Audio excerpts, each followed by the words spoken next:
നിങ്ങളുടെ സമ്പാദ്യം മുഴുവനും എഫ് ഡിയിലേക്ക് ഇൻവെസ്റ്റ്മെന്റ് ചെയ്യാൻ ഉദ്ദേശിക്കുന്ന ഒരു വ്യക്തിയാണോ നിങ്ങൾ? അങ്ങനെയാണെങ്കിൽ ഒരു നിമിഷം ഈ വീഡിയോ കണ്ടതിന് ശേഷം മാത്രം നിങ്ങൾ തീരുമാനം എടുക്കുക. നിലവിൽ നമ്മൾ എഫ് ഡിയിലേക്ക് ഇൻവെസ്റ്റ്മെന്റ് ചെയ്ത് കഴിഞ്ഞാൽ നമുക്ക് 7-8% മാത്രമേ ഇൻട്രസ്റ്റ് ലഭിക്കുന്നുള്ളൂ. അപ്പോൾ നമുക്ക് ഈ ഒരു കണക്ക് വെച്ചിട്ട് ഒരു കാൽക്കുലേഷൻ നോക്കാം.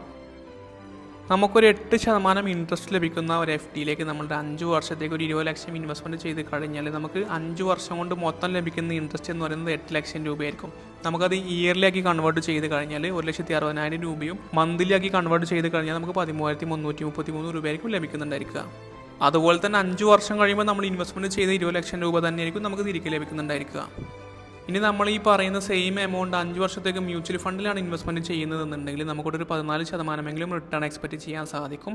നമ്മുടെ ടോട്ടൽ വെൽത്ത് 5 വർഷം കഴിയുമ്പോൾ 38 ലക്ഷത്തിന് മുകളിലേക്ക് പോകുന്നതായിരിക്കും.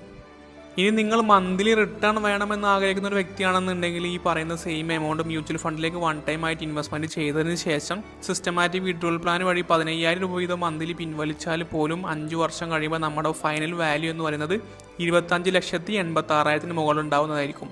അതുമാത്രമല്ല, നമ്മൾ എല്ലാ മാസവും 15,000 രൂപ വീതം പിൻവലിക്കുന്നുണ്ട്. ആ ഒരു എമൗണ്ടും 5 വർഷം കൊണ്ട് നോക്കുകയാണെന്നുണ്ടെങ്കിൽ 9 ലക്ഷത്തിന് മുകളിലേക്ക് പോകുന്നതായിരിക്കും. അപ്പോൾ നമ്മൾ നേരത്തെ പറഞ്ഞിരിക്കുന്ന 2 രീതിയിൽ ഇൻവെസ്റ്റ്മെൻറ്റ് ചെയ്ത് കഴിഞ്ഞാലും നമുക്ക് എഫ് ഡിയേക്കാൾ കൂടുതൽ ബെനിഫിറ്റ് മ്യൂച്വൽ ഫണ്ടിൽ നിന്ന് ലഭിക്കുന്നതാണെന്ന് മനസ്സിലാക്കാൻ സാധിക്കും. പക്ഷേ മ്യൂച്വൽ ഫണ്ട് ഇൻവെസ്റ്റ്മെൻറ്റ് റിസ്ക്കുകൾക്ക് വിധേയമാണ്. നമ്മൾ ഇൻവെസ്റ്റ്മെൻറ്റ് ചെയ്യുമ്പോൾ മിനിമം ഒരു 5 വർഷത്തേക്കെങ്കിലും ഇൻവെസ്റ്റ്മെൻറ്റ് ചെയ്യാൻ ശ്രമിക്കുക. എന്നാലേ നമുക്കൊരു ബെനിഫിറ്റ് ഉണ്ടാക്കിയെടുക്കാൻ സാധിക്കുള്ളൂ. അപ്പോൾ നിങ്ങളിൽ ആർക്കെങ്കിലും ലംസമായിട്ടൊരു എമൗണ്ട് ഇൻവെസ്റ്റ്മെൻറ്റ് ചെയ്തിട്ട് ഈ പറഞ്ഞിരിക്കുന്നത് പോലെ ഒരു പ്ലാൻ ഇൻവെസ്റ്റ്മെൻറ്റ് ചെയ്യാൻ താല്പര്യമുണ്ടെങ്കിൽ നിങ്ങൾക്ക് ഈ നമ്പറിലേക്ക് വിളിക്കാവുന്നതാണ്.